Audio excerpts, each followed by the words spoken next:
Hello. This is a short story called The Inaudible Treading of Ducks. It starts with some weird noises.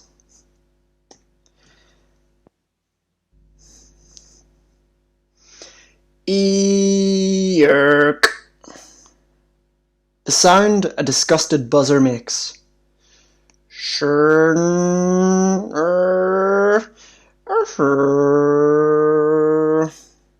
An accelerating lorry as it passes below. Swoosh. Cars. Oh, didn't dare ya.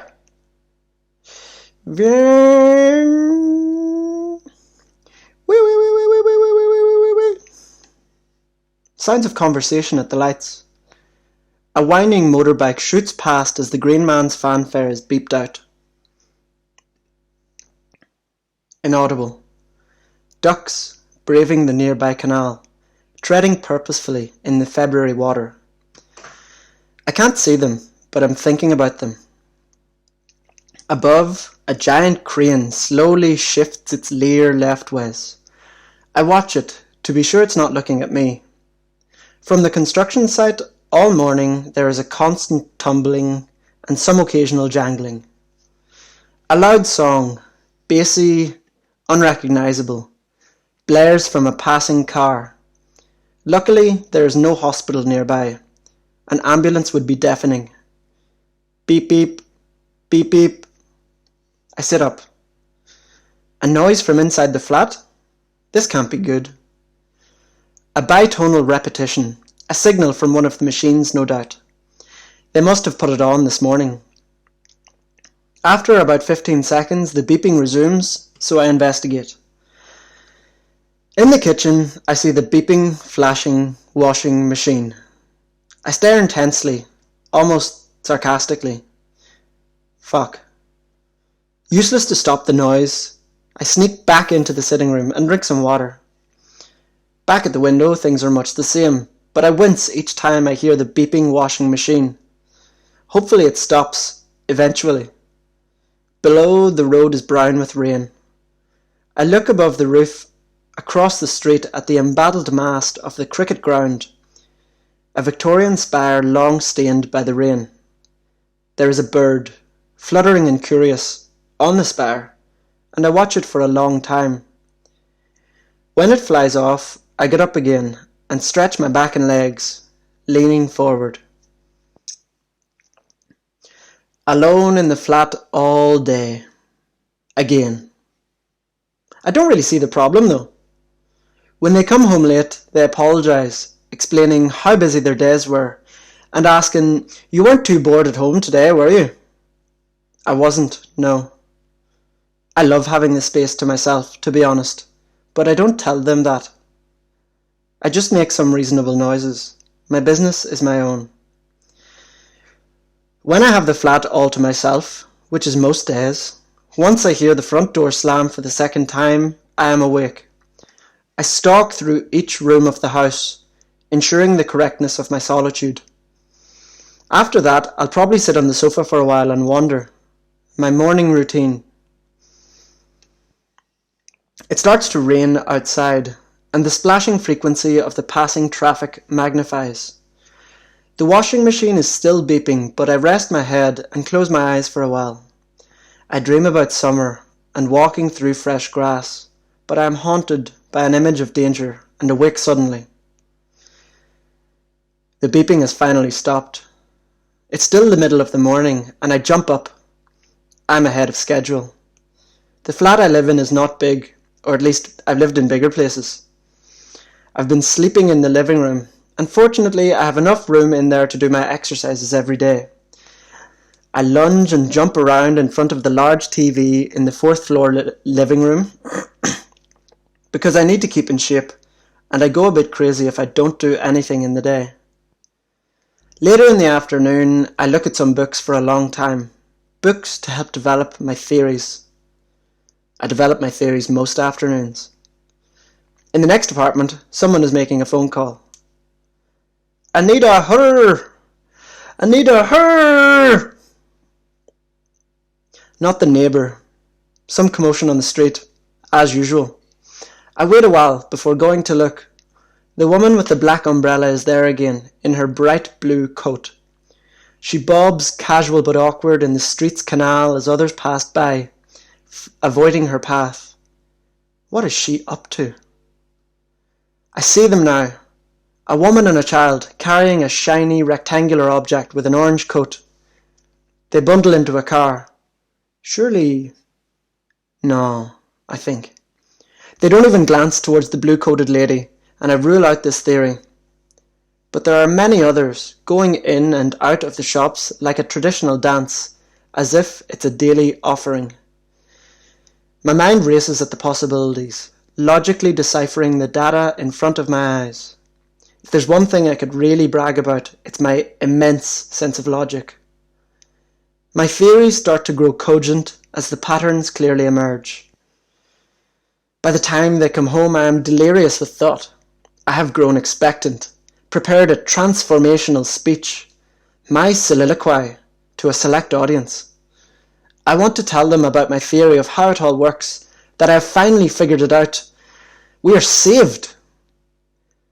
But I'm always too distracted by their questions once they get home. Pestering, bothersome, too excited. They are kind, no doubt, but they don't understand, and they don't want to understand. So I tell them nothing. Instead, I pout as we wait for dinner to be ready. I pout, but my passion for theories wanes in the evening when I dine. They always cook, otherwise I would literally starve in this flat. I eat each bite of the warm meal with intention and presence, and afterwards am filled with a contentment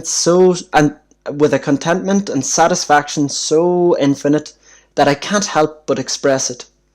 I stretch out on the sofa and laugh with the others, playing games and relaxing. They are nice people, but I still prefer when I have this kingdom to myself. Most days pass like this. Sometimes the solitude turns on me. Or maybe it's the space. These days are dreadfully anxious. I bound from room to room, trying to fill the space, seeking more.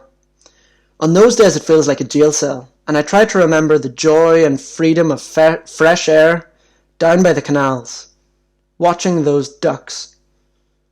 It's been months now since a day like that, and it feels like forever. Those nights after the anxious days, I'll poison them. I'll just be in really rotten form all evening, like a pishmar. But, to be fair to them, they put up with it. The days get sunnier, but then winter comes back again suddenly, covering the street. The snow is quickly dirtied. Maybe a week later, the wind rattles the window for hours, a banshee wailing through the tenement housing cracks. I stare at the wall for hours on end. I think about my ancestors, my parents, their parents, and so on, as far back as I can try to conceive of. What did they do with their days? What would they think about me? In spite of everything, I have a very strong sense of self. I know who I am, and I am proud of it. I don't interest myself in the business of my peers. I certainly don't judge. And I don't fear the judgment of my elders. But I wonder. There must be a past, a time that was different. I have strange dreams about it. I remember my mother, and really I didn't always live here. I remember that time too, the lived past. But in my dreams, I live in a great chess game. A grand, complex, adventurous world in which I am more than just a divine ornament. I believe that these dreams are the memory in my blood. The truth is, I'll probably never know much about them. Know this, though. I'm not a prisoner. It's not like that at all. I could leave any time I wanted through the exit of my choosing. They would wish me well, and what a pleasure it was to have me. Come back any time you want, old friend. I can imagine them saying it as I bid them a courteous farewell, so trust me when I say that I could leave at any time. But have you been out there? It's Glasgow in February, for fuck's sake. I'm not mad in the head, going out in that, even just for a couple of hours. It's dreary and it's cold, and I know it, for I've been out round Glasgow at this time of year, and I know exactly what it's like. Foundered. Plus, I tend to get quite overwhelmed when I go out into the real world. It's so noisy, and I get stressed out by all the faces, the smells. When we all go out together, they make sure to keep me close. They know as well as anyone that I'm a bit cagey out on the street. Once we get to the park, it's usually grand. I stroll along the riverside and hear the sweet rush of water from a comforting distance. I watch them as they step over the fence and walk between trees to the river's edge, and I follow cautiously. Since the incident with the ducks, we don't go by the canal anymore. I always hope they've maybe forgotten about it this time, or that it's all blown over by now anyway, but they never do. Tricky. Each time I would play the whole thing oblivious, but give me another chance and it's going down exactly how it did the last time. The park officer was so upset. If we're lucky, we don't meet any dogs, but we do meet some strange stares which I never fail to return. People are weird. After a walk like that and a nice dinner, I'll usually acquiesce to a cuddle. She's so needy, but I do give the best cuddles. We all sit around in the gentle lamplight and talk until the television pours its blue light over us, lounging on the sofa. The next day I contemplate and graze and do some exercises to keep from getting too fat. Everyone's got their path, right? I guess I didn't choose this, but hey, who gets to choose their life? Those people down there on that street have the same free will as I, in a way. Would I swap with one of them? Would I swap my life for something else? I could be in a land far away. I could live in the countryside with a garden. But I could just as easily be in the gutter. I could be dead. I don't often think about it, but I know it. I've known others that died before they got to my age. I could be miserable, and I'm not miserable. Not really. So no, I tell myself. I wouldn't swap with a single one of them. My life goes on like this, until one day they leave the window open. It's warmer now, and outside the sky is blue and promising. I guess he was airing out the room and he forgot to close it. All morning I sit on the sofa adjacent to the window, just watching. Nothing comes in except some airborne insects, flies. I ignore them, captivated. I'm thinking about the fact that, of course, they care deeply about me, and to a large extent they do understand my condition, the manner in which I'm predisposed, behaviour-wise, so to speak. How can I put it?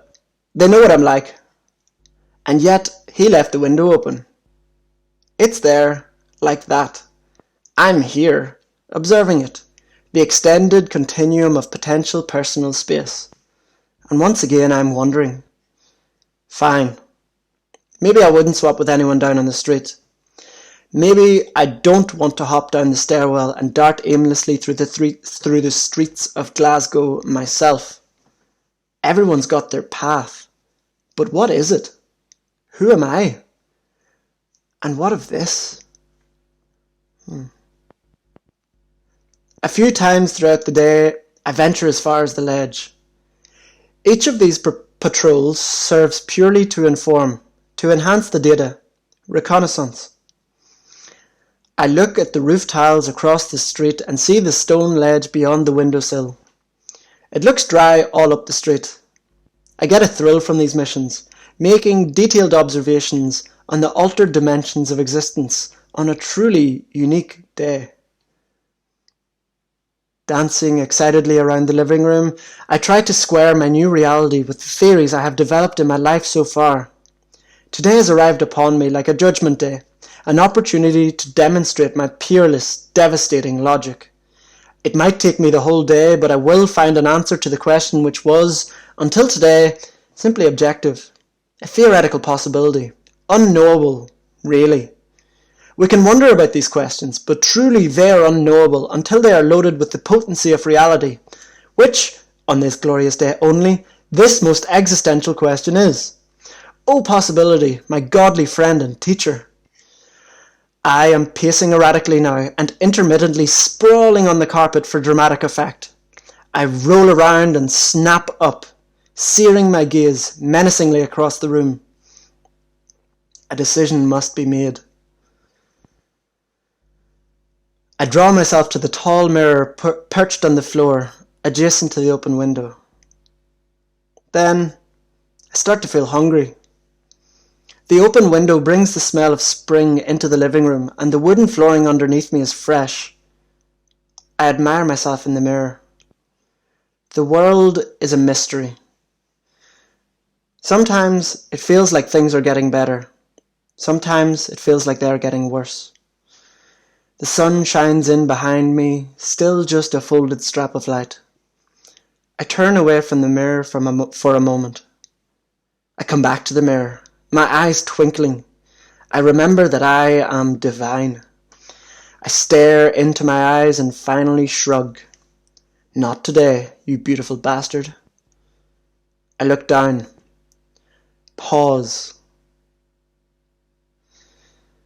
In the kitchen, a new beeping. I look up again and slink off into the kitchen to investigate.